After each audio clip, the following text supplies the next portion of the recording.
Welcome to the podcast. It's the best podcast in the world. This is going to end up on the show. I know it, motherfucker.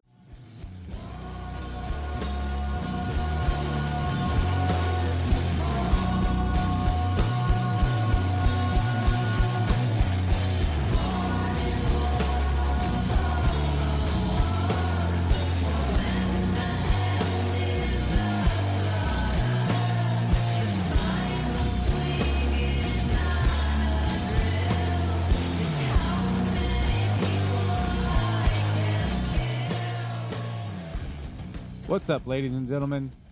Welcome to episode 92 of Epitome of Stupidity, your favorite allegedly metal podcast that is going to get even more metal this time around with fucking Slayer, only slower. War ensemble like you've never heard it before and fucking awesome to boot. I'll be talking with one Esben Williams, who plays in a band called Slower, who has taken on these songs. He also plays in a little band called Monolord that you may have heard of. But we'll get to that here shortly. If you're new here, I'm Clint and I'll be your host. If you're not new here, you might remember a few years ago before some stupid pandemic where we would partner with the massive festival here in Columbus, Ohio called Sonic Temple. I'm going to play a commercial for them here in a second, not for the fun of it, but commercials are fun. But because they have again partnered with the show here, and I'll be giving away 3 sets of weekend passes leading up to the festival. You can win the first set of passes. You can enter to win the first set of passes by going back to episode 91 and telling me via email at eostupidity@gmail.com, direct message by Facebook or Instagram. I'm just looking for the answer to the guest on that show, Mr. Steve Shanks, the answer to his album Island question there toward the end of the podcast. Send that to any of the previously mentioned venues, and you'll be entered to win weekend passes to Sonic Temple. Other than that, how about you play the commercial, Clint? How about you don't tell me what to do, Clint? Sonic Temple Art and Music Festival returns to historic Cruise Stadium. Slipknot, Disturbed, Pantera, the original Misfits, Evanescence, Limp Bizkit, Judas Priest, Stain, Breaking Benjamin, A Day to Remember, Falling in Reverse, Sleep Token, Rise Again, 311, Seether, Mudvayne, and many more. May 16th through the 19th, Columbus, Ohio. Tickets on sale now at sonictemplefestival.com. Man, that is going to be 4 days of fucking fun. Again, go back to the last episode, email or direct message the show here, the answer to Steve's what album would he take to the island with him question, and you will be entered to win the first set of passes. Other than that, I'm going to ramble for a minute about what I've been listening to here lately. First off is a band called the Death Wheelers, who the previously mentioned Steve Shanks brought up to me in that show. That stuff has been in steady rotation. That is a lot of fucking fun. Some instrumental, just dirty, rockin' shit. It is great. I've had a good run of Ministry, whom I got to see here in Columbus just last week, with Gary Newman, who was not at all what I was expecting. I had at least one conversation with an Instagram friend who saw the same show, and we both had the same opinion that old Gary may have seen Nine Inch Nails here recently and said, yeah, that looks fun. I'm going to do that. If you get a chance to see the tour, it's worth your time. It was pretty cool. And of course, I've been listening to a lot of fucking Slower, because what a great idea this is. Take Slayer songs and play them slower, Doom style. I can't wait to talk with Esben about this and kind of sort all these things out as to how this came about and just how much fun I'm sure it was to do this. But first, I'm going to tell you about some delicious, award-winning mead, courtesy of my guys at the Brimminghorn Meadery.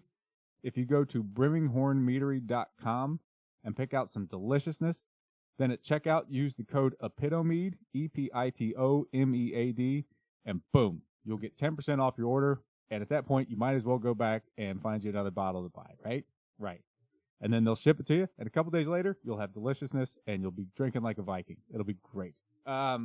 Just a little further background before we jump into the conversation with Esben about the band Slower here. This is an insane lineup that has come together to celebrate Slower at a fucking way slower BPM and somehow keeping it just as heavy, but differently. It features Fu Manchu's Bob Balch, Kyles's Laura Pleasance, Year of the Cobra's Amy Barrysmith, Lowrider's Peter Bergstrand, Caius' Scott Reeder, and, of course, one Monolord's Esben Williams. So, like, just imagine all these people sitting around listening to Slayer and saying, yeah, man, let's do this fucking slower. And then, I don't know, I could ramble about this forever because it is so awesome. All these just great and classic Slayer songs in this way that you would never imagine them. I'll tell you what. How about I stop rambling and we give Esben a call and see what he has to say about it? Yeah? Stupid phone sounds, go. Beep, beep, beep, beep, beep, beep, boop. Ring. All right. And he took my call. On the line with me right now is one Esben Williams. I believe you're in Sweden right about now. Is that right? That's right. Gothenburg. Gothenburg. Fantastic. Yeah. How is it there? Well, it's, everyone has a cold right now, so it's a bit slow. But otherwise it's good. It's great. Well, that's great. Summer's coming. Very slowly, but it's coming. Very slowly. Very slowly, which is... I mean, with summer, yeah, exactly. Slowly is going to be a theme here today, huh? Before we get too far into that, though, I always like to ask people, what are you listening to currently? Oh, that's always the best question, and I don't know what to respond to ever, because I listen to all kinds of stuff, but I suck at names so badly. It's like, I love this album. What's the band called again? I forget. Oh, you mean the album with the thing on it and the thing? Yeah, it's got the cover. Yeah, exactly. I actually listened to one thing on the way here. I have to check that because it was fucking insane. It's a band called. Hold on, sorry. Let's see. Winston Superman. Winston Superman. I have no idea what it is. It's Greg at Metal Injection. He sends me loads of stuff to listen to, which I love. So I discover all kinds of craziness that way. I gotta dive back into that. It was some kind of Meshuggah mayhem, but wilder. But wilder, huh? Crazy. I listen to all kinds of stuff.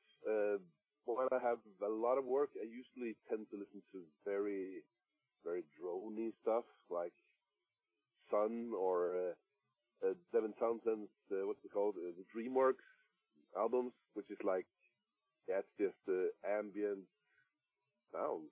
Yeah. Very, very just slow, relaxing. There's an ultra contrast to everything else. Right. Almost like. Go ahead. Yeah. Sorry. I was gonna say almost like life soundtrack music. So yeah. But I mean, I'm rambling because that's how I listen to music. I ramble in listening, so to speak. I mean, I constantly listen to new stuff because I'm curious, and some of it sticks, some of it doesn't. Sure. But it's always interesting with new inputs, and it's always interesting with new inputs up the genre of the bands I currently play in, which seems to surprise people. I don't know why, but I mean. The broader the palette, the more interesting stuff is, I think. I completely agree. And just to directly reference your ramble thing there, this is the perfect place to ramble. Please ramble about music all you would like to here.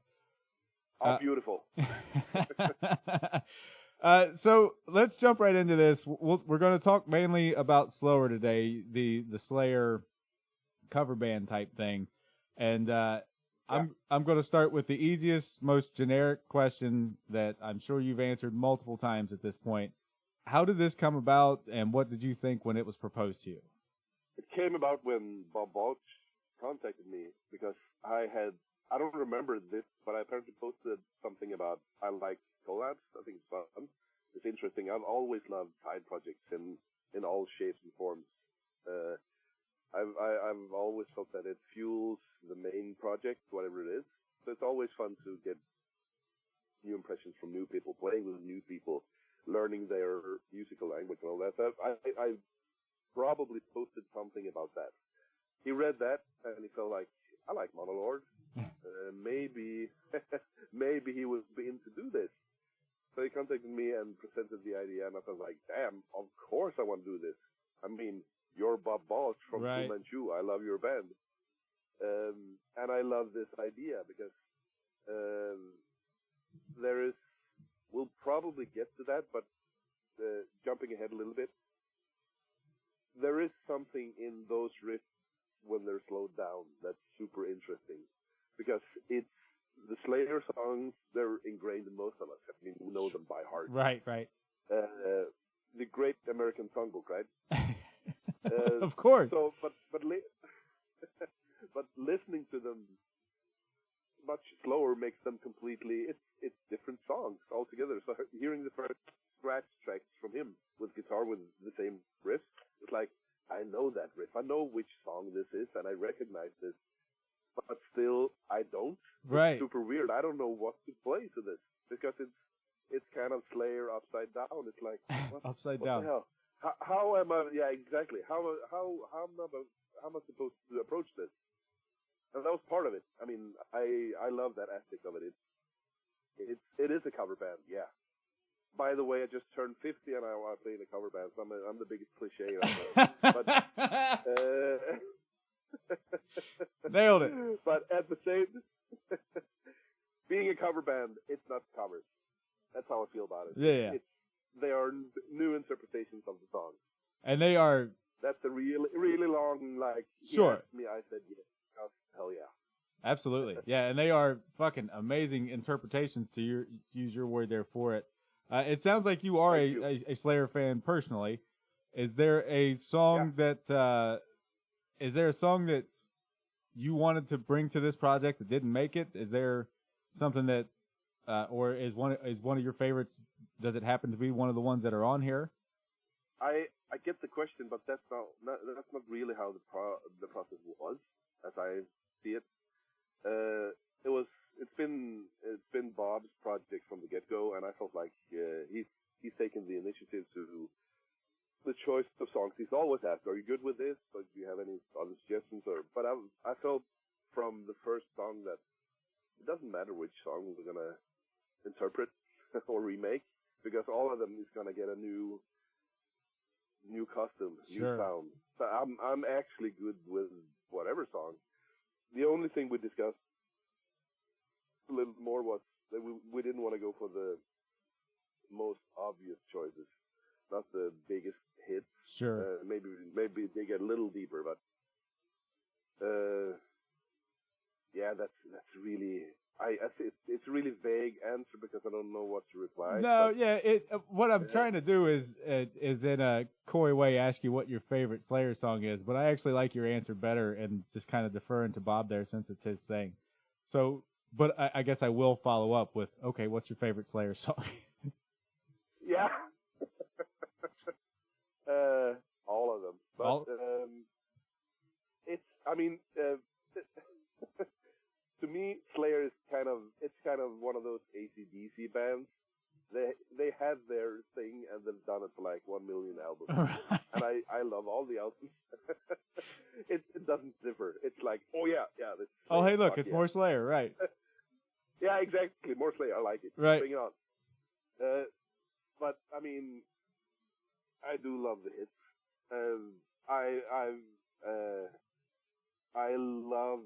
I love Rainy Blood, specifically, that song. It's like, there is something genius about it. That's just, it's amazing. It's amazing on all levels, to me. I wouldn't waste a lot of time arguing with you there. So how did this lineup end up coming about? I made mention and kind of listed off everybody that's a part of it before getting on the phone with you. How did the pieces come together? What was the process there? Everything came together like bit by bit and still do, because I don't think neither Bob or I had any clear picture of what this would turn into. It was just like, I have this idea, want to try it out and see how it goes. I said yes, and we started recording. And from there on, he asked me, do you have any choices on any suggestions on who to do what? And we discussed that back and forth. And the people that ended up on the album was some of those choices that said, yes, I want to do this. So it's been a project in progress from the start. If that makes sense. No, yeah, definitely. It wasn't a clear idea. It wasn't like, I have this idea, I want to do this with these people, and I want to have this output in this kind of way. It's just like, it's it's evolved along the way. Sure. Kind of. And all of a sudden, there was an album. It was like, yeah, damn, it happened. Right. I'll be doggone. It's been a strange process, but I like that. I've enjoyed that a lot. It's been kind of freeing. Yeah, in a lot of ways. It sounds like it was almost like conversational in how it came about, and kind of talking through it, and who could we get for this. That's the perfect word. Yeah, it was. That's great. And Yeah, it is. that's cool. You speak of when and we go through all this, and now there's an album. What was the first finished song you heard, and what was your reaction? Sorry. Come again? What was the first finished song you heard from the album, and what was your reaction? I think it was South of Heaven. Yeah. That was the first song and my reaction was what I mentioned earlier. It was like, this is so weird, and I love it. It's so strange. It is South of Heaven, but it's not. Right. So yeah, that was my reaction. I loved it from the start, but it was it was really inspiring because I didn't know what to make of it, and I liked that. Yeah. It made me uncomfortable a little bit. In playing the drums to I it. like that. Yeah. I didn't know how to approach it, so yeah. Yeah, I've got a couple follow-ups very specifically drum-related here in just a second. But because we're here, Yep. As you were talking there, like I've got the question here in front of me, but as you're talking there, I remember reading through like the bios and stuff in relation to the project, and Bob talking about teaching someone guitar and playing South of Heaven slower, and that's kind of how it came about. I say all this just to say, of course, South of Heaven was the first one to be done, right? that was the kind of impetus for everything. Yeah. Outside of that, But yeah. I'm sorry. No. Go ahead. Outside of that, you started to talk about how to kind of transcribe these things and change them up in this manner. What was the process there? Give us a little more detail about that, and what was the actual BPM difference on these things? I don't remember that, the BPM difference, but I remember thinking early on that I didn't want to, even though I know the songs, when you're covering a song, you usually listen to the original song in detail just to get updated on all the details. And I deliberately did not, because I didn't want to be too colored by how the drums work on the original. I didn't want to play a slower version of the same thing. So I tried to listen to it as if it was a new song. That was my approach. And that's been my approach throughout the album. Right. Like trying to maybe listen to the song once or twice at most, and then leave it be, and just listen to the scratch guitars from Bob. So that's how we've done it, by the way. I got the guitars, I put drums on that, and then vocals and bass. Yeah. After that. So yeah, that was my approach, kind of to keep an as open mind as possible. I'm going to go ahead and that's all. Also, sorry, yeah. I was just going to compliment you there in saying that I'm going to go ahead and go out on a limb and say that it worked pretty damn well. Thank you. Thank you. Appreciate it. Yeah, no, thank you in this one. So it went from scratch guitars to you, and then vocals and bass. Were there any that started out any one way and ended up differently? All of them. All of them. Mostly because of the vocals, which they're amazing to me. Oh, dude, they are great. I mean, both Laura and Amy. I mean, they've written melodies that wasn't there. So that's another layer on top of everything else. That when I heard Laura's vocals, because she sings on South of Heaven, that was the first song we recorded, pulled out the tracks, up the faders, and just listened to the raw recording. It was like, damn, this is amazing. Right. What is this even? Those ethereal, evil vocals just lingering on top of the kind of rumbling underneath. Rumbling is a good phrase for it. Yeah, that was wild. That was a wild feeling. Yeah, I bet. And it's been the same for all the songs. When Amy recorded songs for the next 4 songs, it was the same. This is crazy. It's like, yeah, there wasn't a song melody before, but now there is.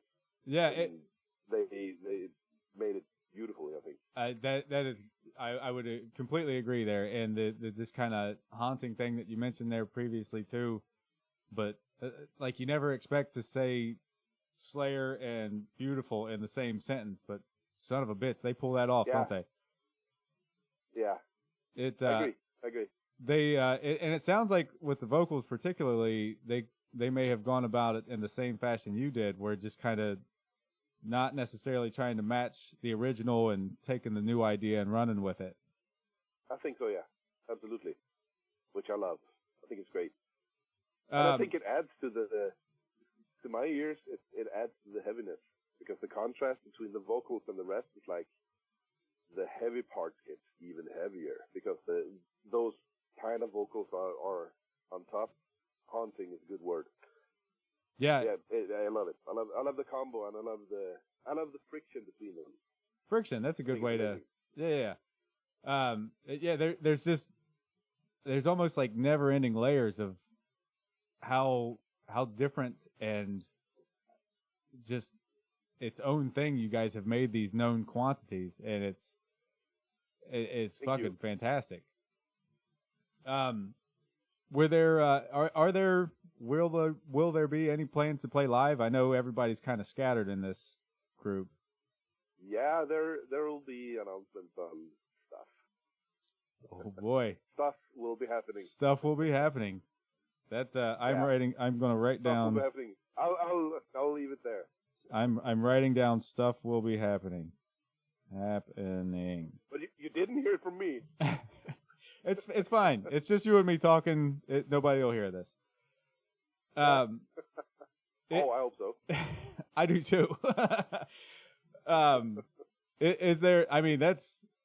I want to ask 6,000 questions about that, but I'm going to leave that one alone for now.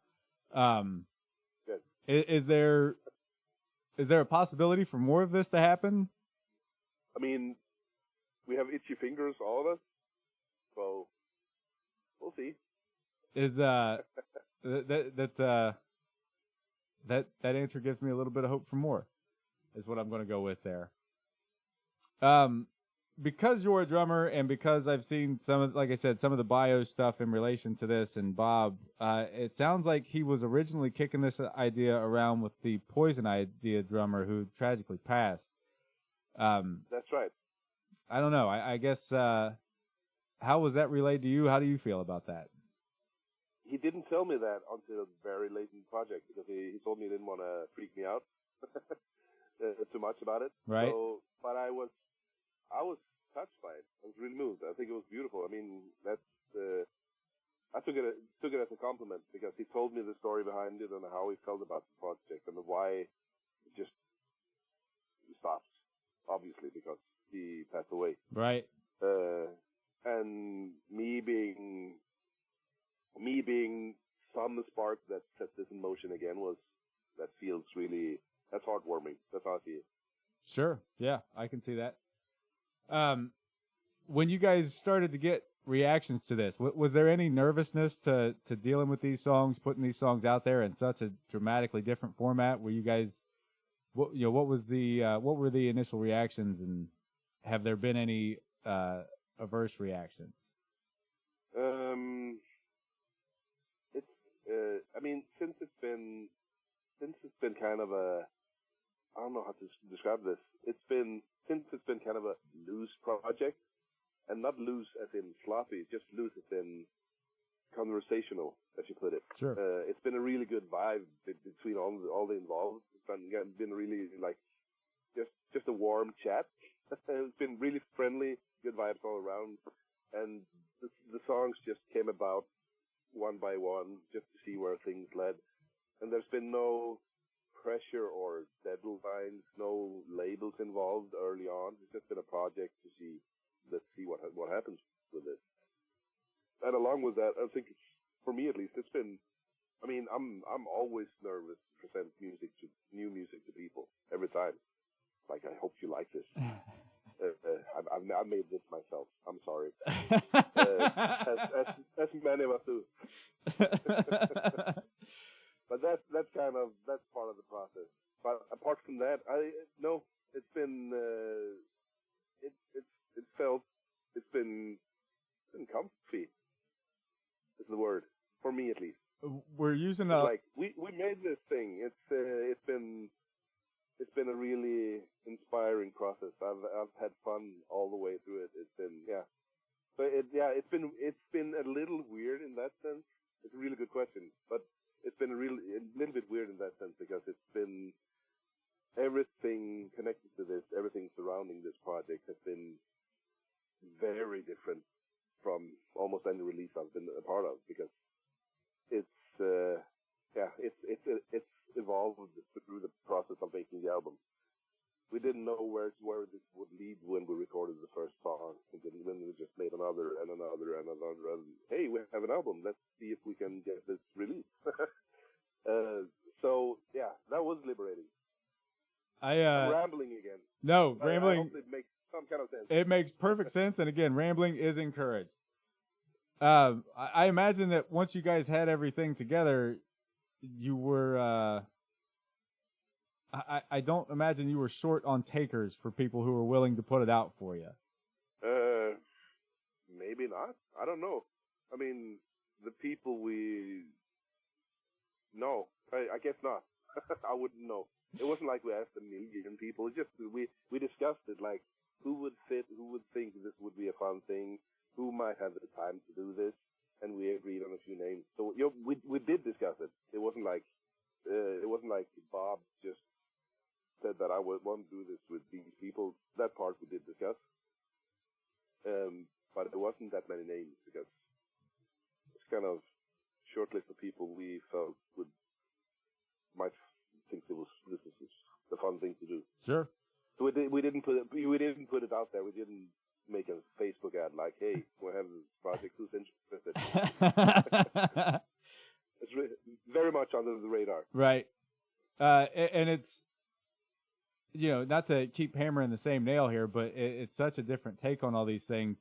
And again, in so many different ways, like even in this conversation, the adjectives that we're using to describe fucking Slayer songs, where it's beautiful and comfy and layered and just all these things that you don't necessarily think about with Slayer. It's no, you don't. Right. It's I know personally, when I started hearing the songs, I talked to some friends and told them about what I'd heard, and just to kind of see where they would feel about things and what their reaction would be. And to be completely honest with you, there was a lot of negativity. And then they heard the damn thing, and I had I think I have somewhere in my phone 3 text messages that are in some version of, "Okay, I was wrong about this. This is badass." That's beautiful. Right? It makes me happy. Yeah. It's got to be fun to see such a wild idea work out so damn well.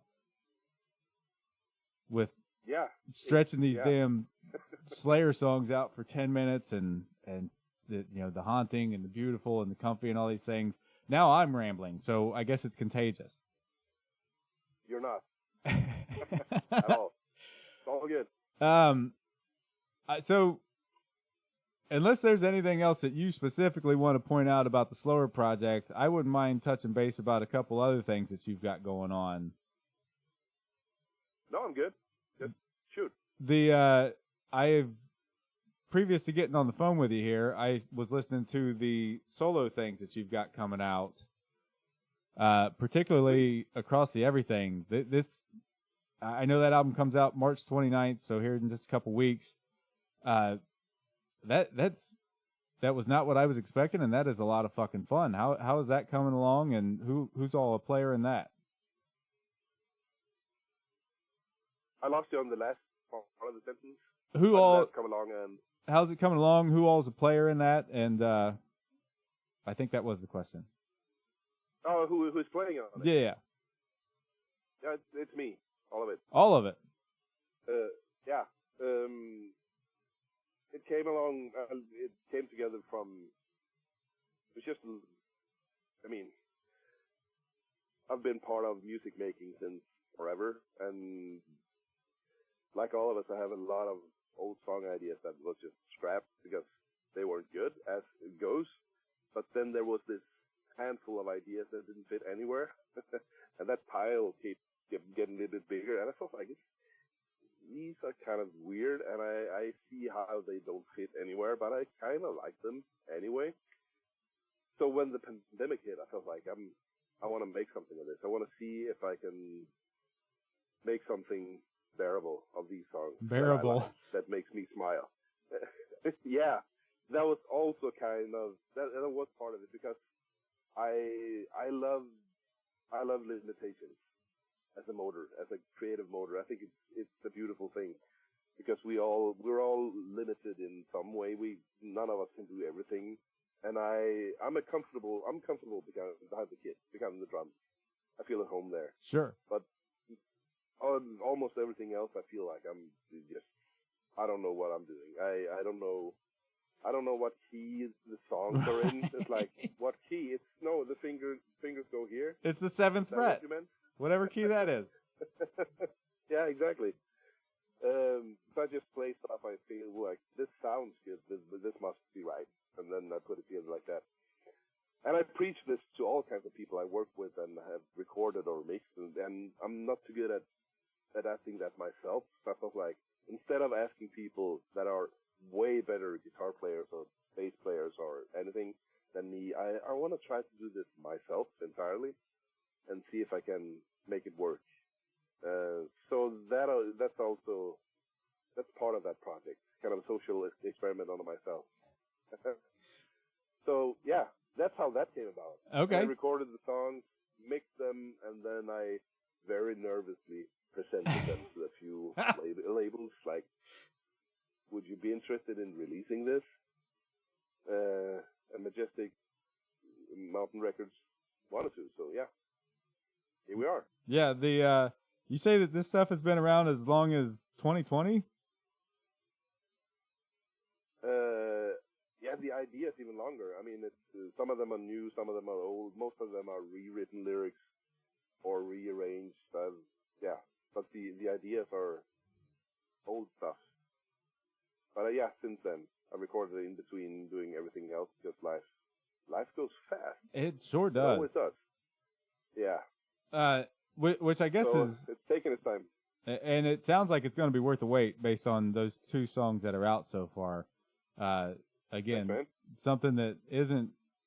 something that I wouldn't think people would expect from you necessarily, but still in the same, I don't know, room, I guess is what I'll say. Was there... I know that you mentioned like this doesn't fit and this just didn't work and all these things as to how all these ideas kind of got piled around. As you were putting them together, was there a common theme or a thread that you wanted to kind of loosely keep hold of as you was putting the album together?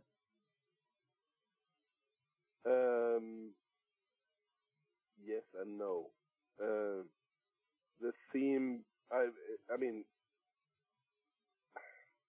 I almost always feel that if one band or one person or one compilation of people makes something together, that's a common theme in itself, regardless of if the 5 songs they record on an album like are all over the place. Right. They will set their mark on their thing. So it will sound like them all the way through, and I felt the same with this because the songs are kind of all over the place in some sense, but it's still all me. So I think there will be a common thread in that. It sounds like me all the way. Okay. I think and I hope, but it is a little bit all over the place with stuff, which I like. I can't. I like it. I like a little bit of chaos. It's well, based on your description of. I mean, go ahead. No, I mean the 2 songs that are out. It's not too different from that. It's in the same vein. It's in the same kind of. If you like those, I guess you will like the rest. It's not suddenly a very complicated jazz song. It's kind of in the same vein. And I've got the date right there, yeah. right? It's March 29th for that? Sorry? March 29th that releases? Yeah, that's right. Yeah. That's great. Now, you kind of mentioned in passing there that life moves fast and there's always things going on. Between Monolord, the solo stuff, the slower stuff, your studio, do you either have more hours in a day than other people, or do you just never have free time? Because I feel like it's got to be one of the two. Yeah, it's a life. I mean, doing what we do, I guess it's the same for you. Working with anything creative at all, life gets weird, and you have to adapt, and you have to find some kind of way to make the puzzle work. And I balance on that edge all the time, like all of us do. It's not easy, but it's worth it. Absolutely, yeah. So yeah, it is a balance, and it's super difficult, but it's also equally or even more rewarding. I wouldn't want to live without it. So yeah. That's I really like that answer. What's an average day like for you? There is none. Based on that, I probably could have came up with that on my own based on your previous answer, huh? Yeah, but I mean, I'm a dad. I have a 9-year-old. He goes to school, so that's kind of the most. And my partner, she's a teacher, so they have kind of normal hours, and I try to adapt my hours as much as I can to theirs. So that's kind of the constant, and the rest is chaos, basically. So that's how it goes. I go to the studio. I spend my days here. I go home at like 4 or 5. And I have a pretty normal family life, which I love. My family's everything. That's my center in everything. So all the other stuff that happens during the days here in the studio, basically, if I'm not on tour. Right. Yeah. Is there? But I mean, yeah. There is no normal day in the music business. I guess it's all kind of, it's different levels of chaos that you try to organize. Right. All the time. Yeah. I kind of get the feeling that it's either like all of the chaos or a lot of calm, and maybe like in spurts. Yeah, that's right. It usually is. It usually is everything at once, and then it's a little bit slow for a period, and then you get nervous and you think nothing is happening, and then everything happens at once. Right. And then it's a cycle a little bit. So you're absolutely right. But it never slows down to a halt. It never does. I mean, that's actually when you do the solo projects and all the side stuff, when you have that extra time. Because you gotta. That seems like the appropriate time to try to knock those things out, right? Yeah. Well, I guess based on all that and all the things you have going on and all the things that you've been successful with in music, is there any advice that you have received or would like to give to fellow musicians in relation to all these things? Oh, that's super hard. Can you elaborate?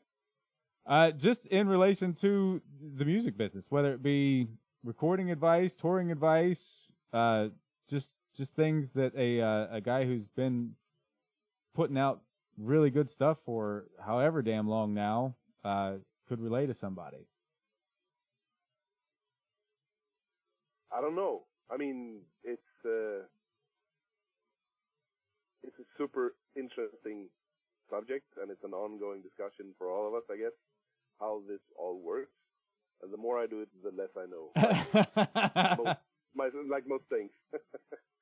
Like, what the hell am I even doing? I don't know how to do this. Oh, there's another album, and yeah, it's a really weird process navigating in this business. I think I saw an interview with a guitarist. I forget the name of again because names. But he said something like he was asked the same basically the same question. And he says the best advice I can give is like, just work hard and do what you love. And if you have success, enjoy it, and regard the success as temporary, because it will be. And after that, you'll go back to where you were before the success. And not as a bad thing, just as that's how it is. Sure. Don't be sad or sorry because that happens, because that's how it goes. Yeah. You might be super successful for a period of time and then not. Or you might never reach success at all, because hard work doesn't equal success. We've been lucky with Monolord, because we just happened to make an album that just sat right at that moment in time. And then it kept snowballing. Right. But there are millions of bands that are super great that never get a shot, because music business is super, super weird. It's not fair at all on any level. And the more I do it, the more I feel that it's crazy unfair. It's crazy. It's a crazy business. Really, it's insane.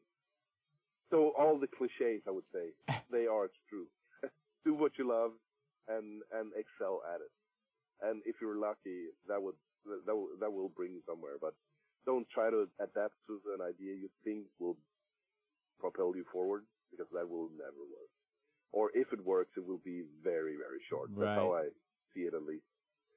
But if you do something you love and you just work at it, you will at least enjoy the ride. And if you're successful along the way, it's just a big bonus. Right. Yeah, no, that it seems like enjoying it along the way would be the most important part, right? Always. Well, I guess we'll start to wrap this up here. And since you mentioned Monolord, and I've mentioned them as well, I'd be remiss to not ask if there's any Monolord news or anything that you want to share with the people listening to this. Anything coming up with you guys? Not more than we have a few festival dates this year. And that would be it for this year. But we'll see what happens along the way. We'll all be paying attention. After that, well, you know what? No, there is one more kind of off-the-wall question I want to ask you. Somehow or another, as I messaged you earlier today, I realized that we are actually Facebook friends. And nice. It's something like that. Between album covers and some of the posts and stuff that I've seen, it seems like you like coffee. Am I out of line in guessing that? You're not. Okay. Yes, I do.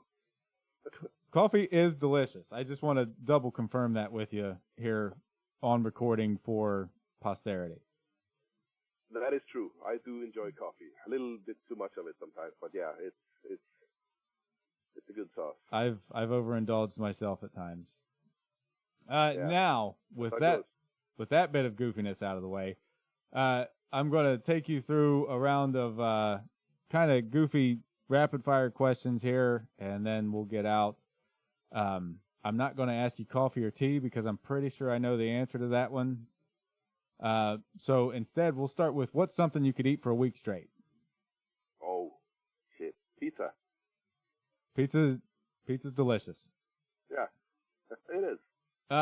Being the drummer in the bands that we've mentioned a handful of times already, I'm going to ask you, who is the best doom metal band?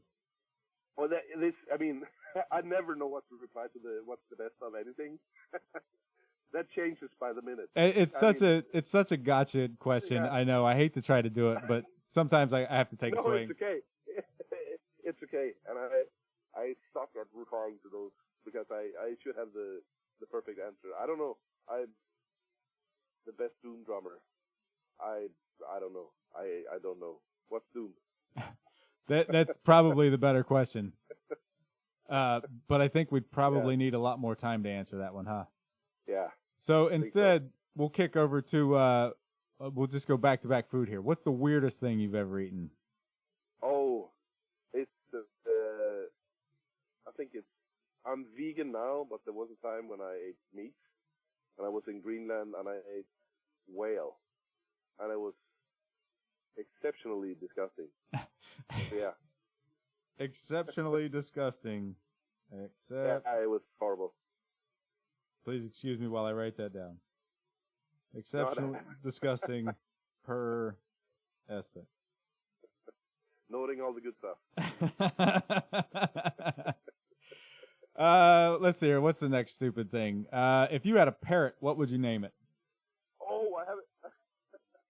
I have the best answer to that, which I forgot because a friend called me a while back, and he was about to name his cat, and he had a name for it, which was fuck. I forget. Fuck. I have the perfect answer, and I forgot the answer. Damn. I'm blank.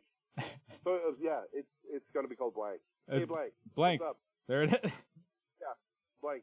Blank want a cracker? Name. I mean, that works. Sure. Yeah, works. Beer or liquor? Oh, beer.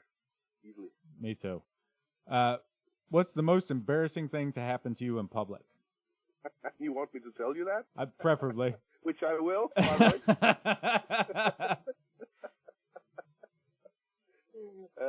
I think. Oh, there is many, but one of them I have recorded on tape, and I've tried to find that tape to play to my partner because she laughs so hard every time I talk about this. I was on a summer camp when I was like, I don't know, 12 or something in that age, playing drums. And there was we had a little concert at the end of that week, and I played, there was the kind of percussion section of the orchestra where I played, I forget what the drums are called, but kind of timbales style drums, and I had a little solo in that. And I just overkilled it so incredibly bad, and that's caught on tape. It's like just extra everything, super loud, hitting super hard, way out of touch the context. That was crazy. That was very embarrassing. Perfect. I have it on tape and it should be released. So yeah, there you go. I'm looking forward to seeing that. It sounds like the contrast between how you play now and that would make for something pretty amusing indeed. Yeah, should remaster it. Yeah. Amazing. The last one for you here in the rapid fire thing, outside of one of your songs, what would the go-to karaoke song be? Oh, I fucking hate karaoke.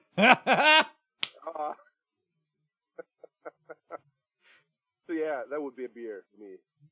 Got it. More beer. Yeah, yes. So the last thing here is, before we go to the outro, is the completely original, nobody's ever thought of this before question that I like to ask here, and that is, you, Esben Williams, are stuck on an island by yourself for the rest of your life. You get to take one album with you. What would that album be? That would be,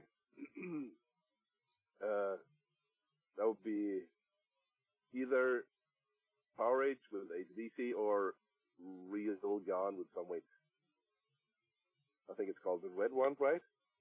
Did I actually remember a name correctly? I'm just gonna double check. Sorry. I mean, I don't trust myself with names. It's stupid. Well, while you're doing that, I'll note that Power Age is also my favorite AC/DC album, so good call there. Oh, it's amazing, and the production is like it's still my go-to drum sound and everything sound. It's amazing. It's fantastic. Let's see. I have to check this because this is very, very important. Yeah, Real Gone. That's right. With Tom Waits. That's the album. It's amazing. All right. And then I would also sneak in like 1,000 other albums that you didn't see. Sure. To the same island. Right. Because yes. What's the word I'm looking for here? Whatever. Now I can't remember things. Other than all that, contagious. I'm going to, hopefully by the end of the day I will have forgotten my name and we'll call it a win. Other than all that, I just want to thank you again for your time today, Esben, and tell everybody listening that if you know, for the love of Satan himself, if you haven't turned on Slower yet, make sure you do as soon as this is over, as well as everything else Esben related. Thanks again to the sponsors, both Sonic Temple and Brimminghorn. review us on iTunes, give stars on Spotify or however it is that works. If you're not already, follow the podcast on all the socials. Esben, do you have any socials that you want to toss out here? I will have links in the show details and all that stuff, but if there's anything particular you want to throw sure. I'll send them afterwards. Okay. If that's okay. It's perfect. Sweet. Other than that, if you would introduce War Ensemble for us, we'll call it a day. Absolutely. Hi, everybody. This is Esben Williams of Slower, and this is War Ensemble. Perfect.